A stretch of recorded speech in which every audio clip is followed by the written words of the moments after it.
Ayun na. Nay, saluhin mo na yan.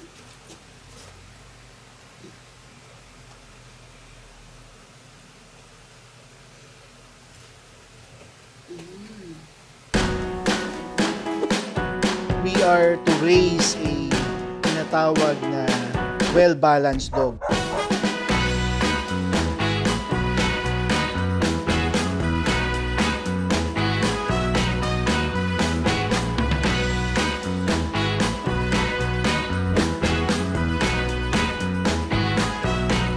Janet, si pasyente mo.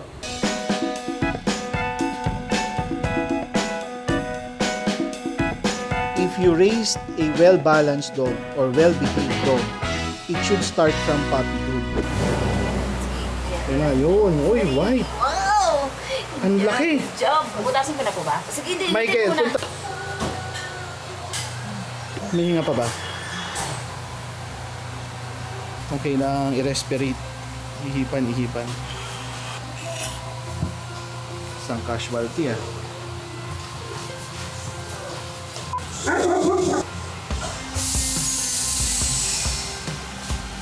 Wala pa dong, hindi pa kami nagturo. Ilan na ba? 7? 7 na buhay, isang patay. Bali 8.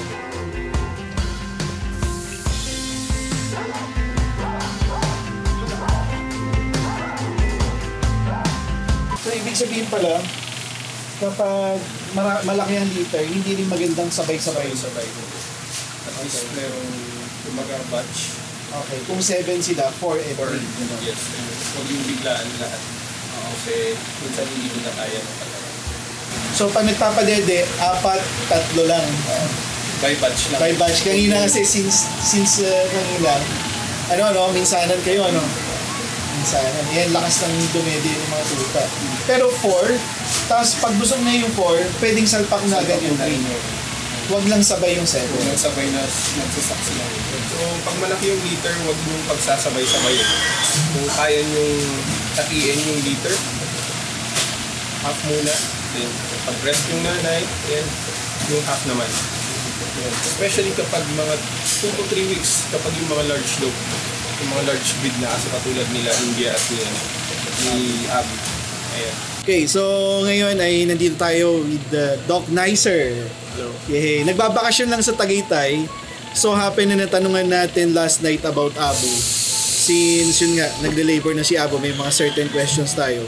And then nagpresenta siya or nag-offer siya ng services. Yes. Na pumunta dito, i-check yung mga aso natin, and yun, napaganda naman yung pagpunta ni Doc. At yun, meron siyang mga free tips para sa mga breeders like us. At yun, for all naman yung knowledge, di ba? Yes. Nakakatulong talaga. So, salamat kay Doc Nicer.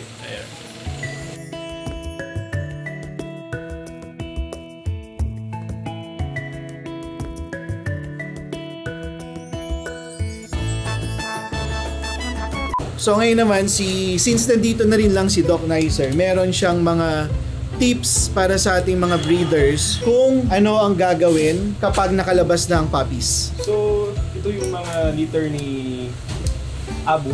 Ni India. So, check natin. Unang-una, ang tinitignan natin is yung structure. So, very common kasi yung mga dogs na merong mga extra. Like extrang daliri. So, although sa ibang mga breeds naman, meron tayong tinatawag na mga juklo dito. Yung iba pinapatanggal, yung iba as is na. Titignan natin is yung umbilical cord. Makikita mo naman kung merong butas dito. Normally yung tinatawag nating hernia. Susunod is chinecheck natin is yung palate. So, ang very common na na-encounter natin is yung cleft palate, yung may butas yung alangala. So, nangyayari doon, may tendency nag-aspirate yung dog, yung puppy, kapag nagsasak siya. At minsan, hindi ganun na nagka-clamp or nag-aangkla yung bibig ng puppy dun sa dede ng nanay. So, minsan, meron ding cleft lip. Mas maganda rin na dito, i-assess din natin is yung dito sa may likod na parts, dun sa may puwet. Minsan tinitignan natin kung meron kasing ibang mga dogs na 3 days na 4 days na tsaka lang nila nakikita na wala palang butas yung puwet. So nagbo-bloat yun. Ayun. Pag ganun, bubutasin. May mga surgeries tayong ginagawa para hanapan ng butas or gagawan natin ng butas. So yun, firm yung unang pupo nila. Ito yung unang pupo. Ayun. So minsan basa. So ito normal naman. Ayan. So yun nga pala, kapag nagpapadede tayo, after magpadede naman, ni-stimulate natin yung puwet para mag-poops. Okay. So ginagawa lang natin is i-stimulate natin dito sa part na to. Stimulate niya, itikil nyo lang, tapos kusang lalabas yung pupo. Titikil lang. Okay. Itikil lang. Ayun. Bago sa akin. Bago. Ayun. Tapos kuha kayo ng cloth or tissue. Kuha ka ng tissue. Tapos tap nyo lang yung sa may bandang are. Sa bandang araw. Yan. So Okay. makikita nyo umiihi na siya. Oo nga, no? Galing. Kanina mo ihe. Ayun. Kasi normally ang ginagawa ng nanay is dinidilaan niya yung puppies after magpadede. So yun, basa na siya sa ihi. Yun yung gagawin. Huwag kakalimutan.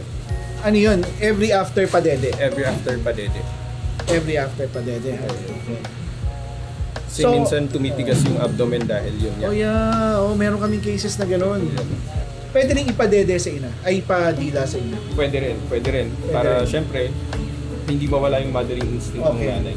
Pwede rin yun. Doc, in terms of ayan, temperature nung incubator tapos beddings, anong requirements? Ang ano namin sa clinic before is naka 31, nakaset siya ng 31, 32. Yun, and then automatic kasi yun. Pag meron kayong mga incubox na ganito, nagsha-shut off siya.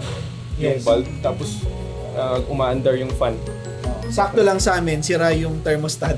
Mga Kaya meron kaming manual monitor. 31. 31 naman to, 31. Pag nag-33, okay lang. 33, sagad. Meron naman yung 34 pa nga eh. Pero depende sa location. Siyempre tayo dito rin kasi minsan malamig dito sa Tagaytay, so okay lang yun. Eh pag nasa QC area ka, yung 31, 32, okay na rin yan. Okay, sige. Yung beddings, kailangan palitan lagi. And then dapat yung mga nag-aalaga, chine-check nyo kung nagdededehan. Kasi hindi maiwasan minsan, pag nagutom sila, dinidede nila yung are, yung puwet, minsan yung paa, so minsan namamaga. Actually, yung prone yung pusod eh. Yung pusod. Doc, walang kailangan ibigay na anything. Vaccine. Or... Very common sa mga puppies na ganito, nagbibigay tayo yung tinatawag nating puppy boost. Puppy boost para substitute siya sa colostrum. Pero mas okay pa rin na yung colostrum na galing dun sa nanay is yun yung madede nila. So, parang kung ano naman kami, breastfeeding, okay nang walang okay puppy naman boost. walang puppy boost. Although supplementary lang yung puppy boost. Dun sa ano naman, sa pag-deworm, usually mga ganitong breed, 2 weeks ako nagsa-start. Then after 2 weeks, nagbibigay ulit ako ng second dose. Dun sa pang 6th week, doon na ako nagbibigay ng mga 2-in-1, then 5-in-1, 6-in-1, 8-in-1. 2 weeks or 3 weeks yung interval ng bawat bakuna. Usually yun yung practice natin sa clinic. Kanina si Inja, yung hindi na niya ma-move yung kanyang front leg. So, minessage ko na si Doc kung on the way na. Then dumating siya, in-administer, binigyan ng mga B-complex. B-complex, alphenamic acid. Bigyan din ako ng antibiotic sa kanya. And then nagbigay ako ng calcium sa kanya. Okay, plus kinold compress, no? So, ito na si Inja ngayon. Yan. So, kanina hindi na ganyan yan. Kanina, lantang gulay na yan. So, nag-improve. Galing. Breeders like us, wag tayong mag-self-medicate, di ba? So, kahit na alam natin na yun ang ibibigay, much better na may vet talaga na mag-administer dun sa aso, di ba? Halimbawa ako, kaya ko nang bumili ng antibiotic, ganyan, paracetamol, pero mas gusto ko na veterinaryo yung kausap para mas mag-guide tayo na mas magaling. Doc, kailan siya pwedeng pakainin?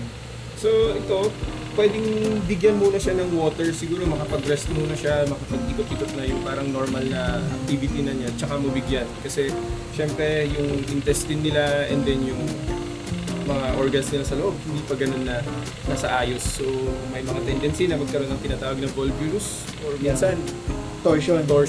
Ayun. So pagpahingayin muna siya kahit water lang muna. Actually dapat soft diet muna kapag after mga nap. So si Inja, mamaya siguro mga madaling araw. Pag uminom na, hindi pa umiinom eh.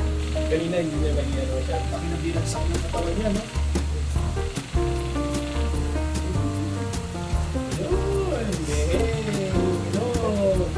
Diba? So ito na yung mga puppies at 1 week old. So mamaya ay i-ear crop na sila. Then si Abu, ayan. Ayaw na ni Abu, pumapasok na. Mainit eh. So yung kasi mga inahin namin, meron silang, kailangan silang magpainit din para maka-absorb ng vitamin D. And kung meron mga bacteria and viruses sa katawan nila, through the sunlight ay mamamatay. So it's a natural defense against viruses and bacteria. So yan, kusa na rin pumapasok si Abu kasi mainit na. Ate Janet, papasukin mo na. So, ganoon talaga eh. Mainit ng panahon ngayon. Maakyat na eh.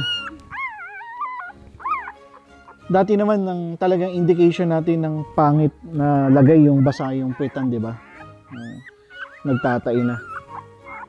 So mataas ang survivability kasi at 7 days malalakas. Maganda ang coat, dry ang puwet. Parang 5 minutes lang ano. Okay lang 'yun kasi nagrereklamo na sila sa init eh. Wala bang matamlay dito? Inaantok lang to. Itong isa na to. So maya-maya ay iingay na kasi mainit. Gising.